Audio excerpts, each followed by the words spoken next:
Sungguh berlebihan bersikap hanya mendatangkan malapetaka bangsa. Sungguh berlebihan berperilaku hanya mendatangkan malapetaka negara. Wajar dalam segalanya maka bangsa dalam bahagia.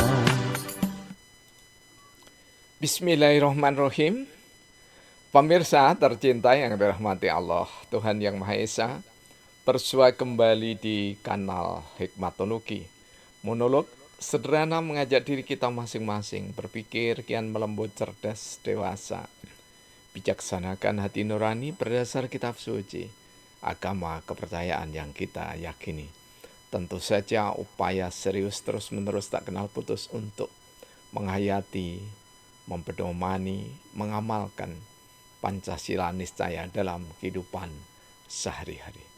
Pemirsa yang dirahmati oleh Allah Subhanahu wa taala, jika kita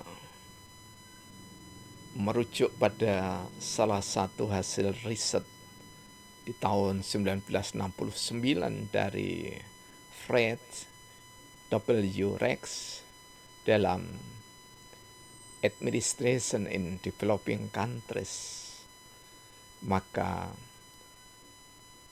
simpulan salah satunya yakni adalah tidak ada negara modern tanpa unsur tradisional, namun juga tidak ada negara yang paling tradisional tanpa unsur modern. Modern di sini dimaknai ada rasionalitas, bahkan ada kebaguan di dalam menjalankan sistem administrasi atau sistem ketatanegaraan sebuah negara, termasuk tentu saja Indonesia. Karena itulah kita jangan pernah mengatakan bahwa Undang-Undang Dasar 1945 sudah kuno dan tidak perlu dipakai lagi.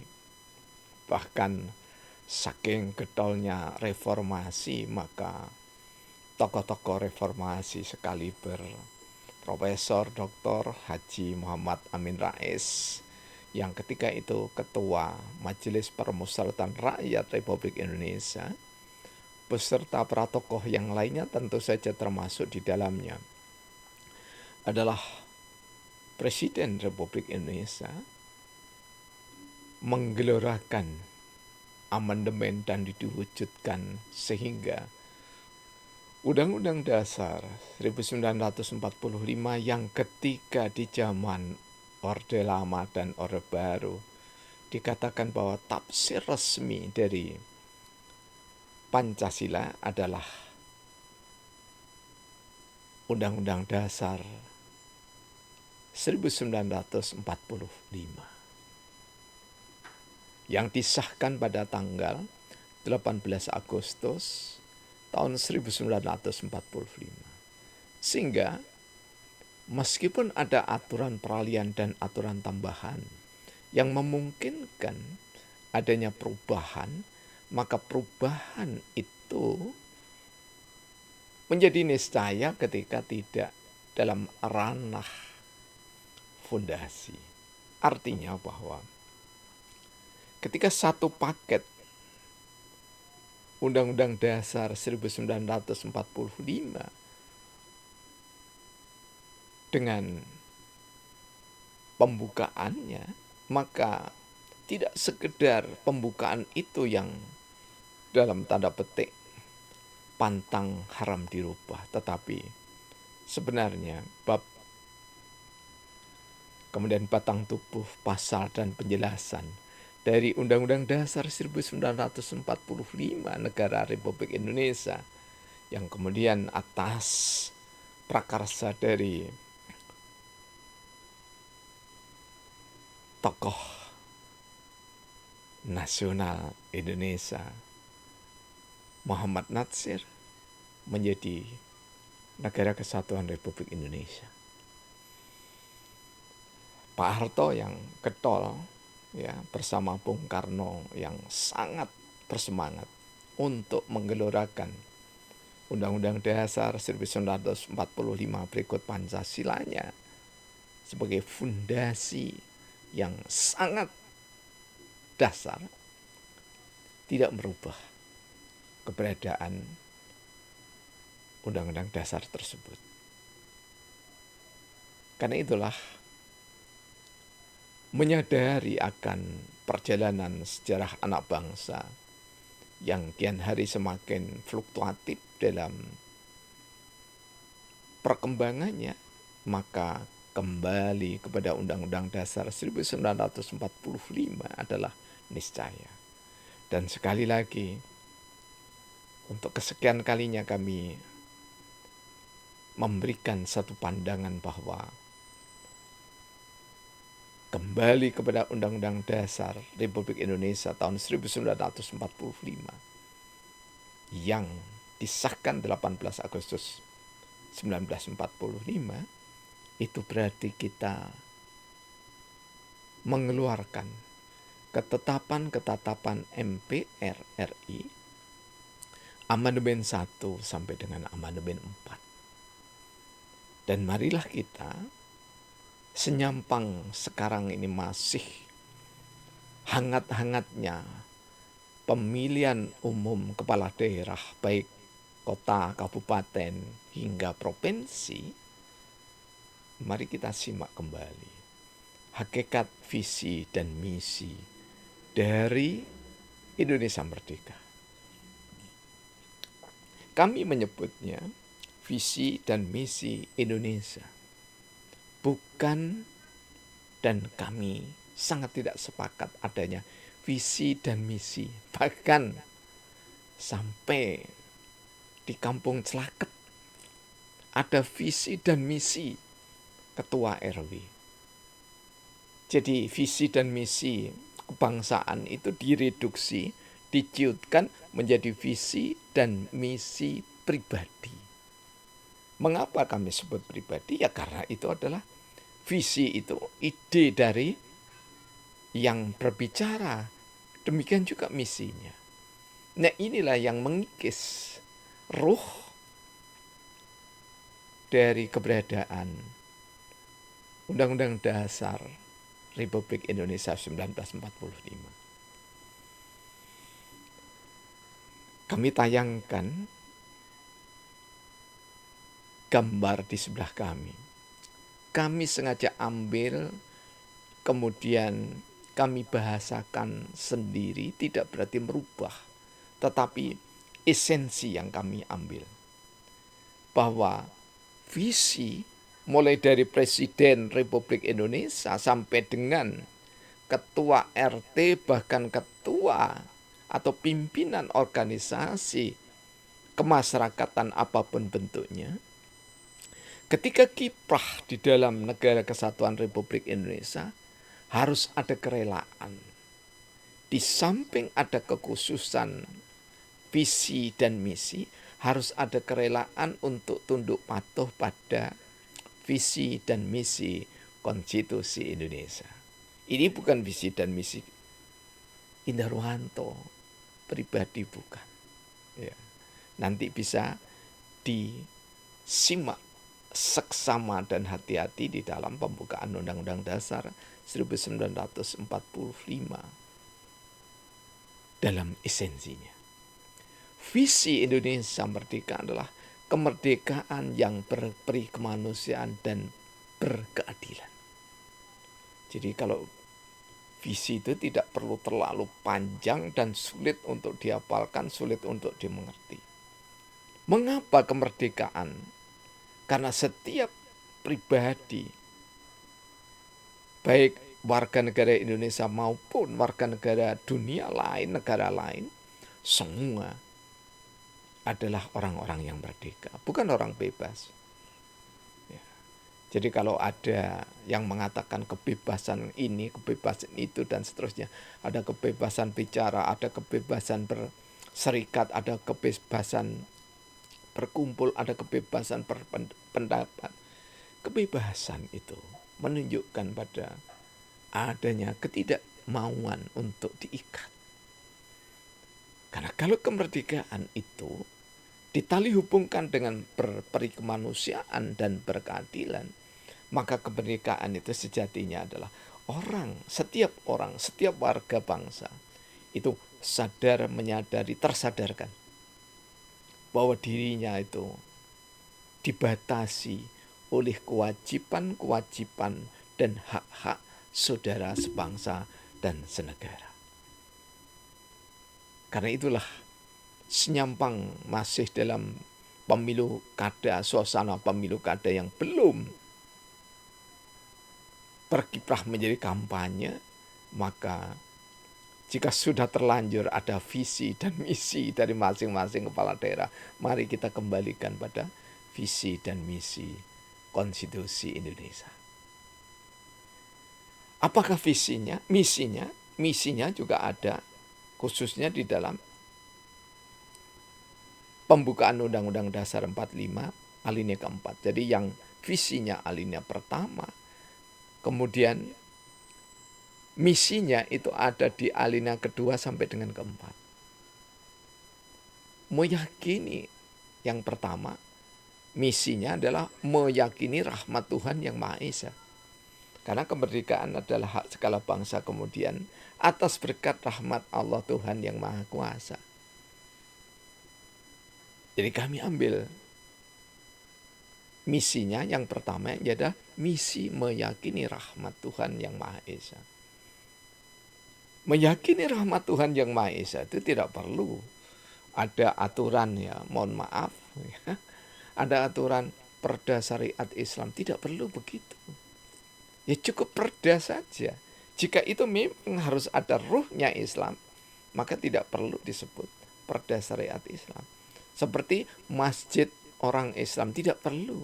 Karena kalau masjid itu pasti tempat ibadahnya orang Islam. Kalau pura itu pasti tempat saudara kita yang beragama Hindu. Demikian juga kelenteng pasti saudara kita yang beribadah dengan Konghucu. Ataupun kita gereja pasti itu adalah saudara-saudara kita yang Kristen dengan varian-variannya. Jadi menyadarkan bahwa rahmat Tuhan yang Maha Esa itu meliputi dari ad-dinul Islam itu sendiri, agama-agama, keyakinan-keyakinan, tradisi dan budaya. Itu adalah rahmatnya Tuhan yang Maha Esa. Di samping tentu saja adalah ekosistem yang melingkupi kehidupan kita. Kemudian yang kedua adalah melindungi segenap bangsa dan tumpah darah Indonesia. Sudah sangat jelas. Jadi negara itu, presiden itu sebagai panglima tertinggi, ya, sebagai pimpinan tertinggi, ya, itu harus mampu menggerakkan, mengendalikan, menata laksana agar segenap bangsa dan tumpah darah Indonesia itu dilindungi. Jangan sampai terlepas, tercapek-capek. Jadi senyampang belum besar jika ada aliran-aliran tertentu atau bahkan bukan aliran, ceramah-ceramah tertentu di sosial media dan yang lainnya yang tidak sesuai dengan rahmat Tuhan yang Maha Esa dalam rengkuan Bhinneka Tunggal Ika, maka niscaya untuk diingatkan. Tidak perlu harus serta-merta dihukum, diadili, tidak perlu. Kita ini adalah, kalau dalam bahasa Profesor Supomo, punya semangat keluarga bangsa, negara kekeluargaan. Negara kekeluargaan itu tidak berarti negara yang harus dimiliki oleh keluarga tertentu, tidak. Tapi keluarga besar bangsa Indonesia. Jadi bukan bentuk-bentuk kerajaan atau kesultanan individu, tidak demikian. Karena kesultanan dan kerajaan sudah ada kemerdekaan untuk merelakan wilayah kesultanan dan kerajaan yang dahulunya dikuasai, diwewenangi oleh raja dan sultan, itu diamanahkan kepada pemerintah Republik Indonesia atau NKRI. Kemudian yang ketiga, mencerdaskan kehidupan bangsa. Jadi mulai dari rukun tetangga, rukun warga, lurah, camat, ya, wali kota, bupati, gubernur, sampai dengan seluruh menteri-menterinya dan presiden, ketua DPR, ketua MPR, semuanya harus terpanggil untuk mencerdaskan kehidupan bangsa. Karena itulah jangan bermain-main dengan sistem pendidikan. Jadi sistem pendidikan harus baku.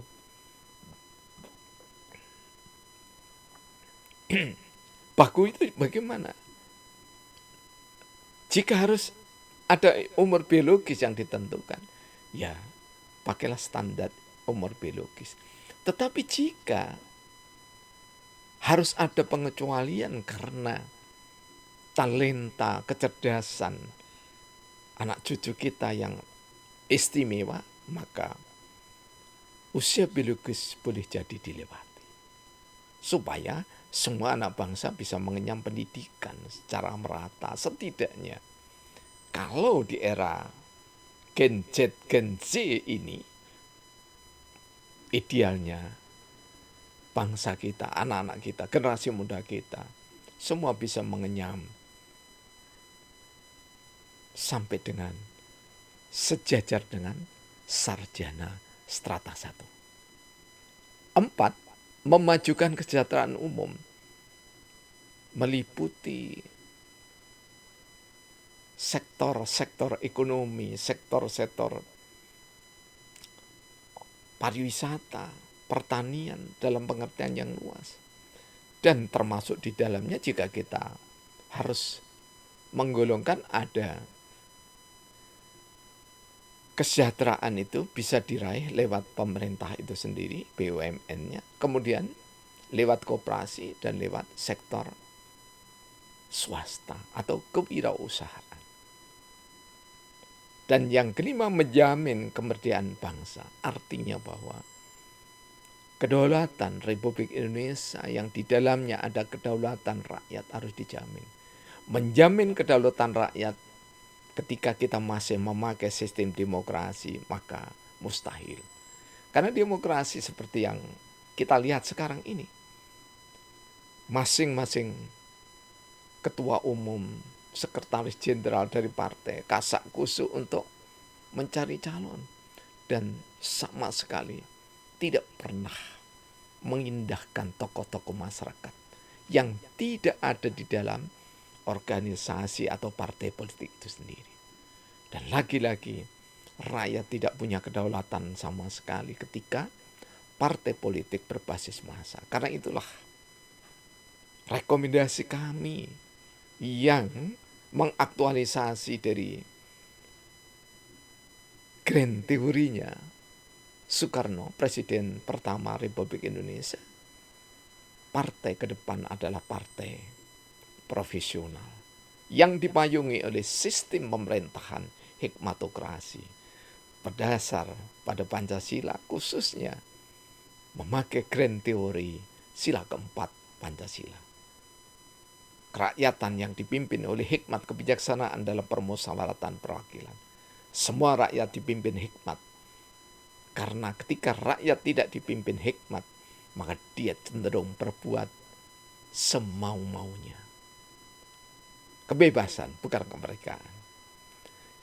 Yang keenam adalah mewujudkan keadilan sosial. Semua orang sudah sangat mengetahui, bahkan seperti panggung kaca yang tak tersentuh oleh rakyat, tetapi rakyat bisa melihat dengan nyata bahwa panggung kesewenang-wenangan atas nama oknum pejabat sangat banyak. Satu contoh, pejabat yang mestinya menenteramkan rakyat malah bermain berpesta pora, menikmati sajian narkoba. Yang terakhir, ketujuh, menjaga ketertiban dunia. Menjaga di sini sudah kita kenal sejak kami ada di bangku SMP tahun 72. Ya.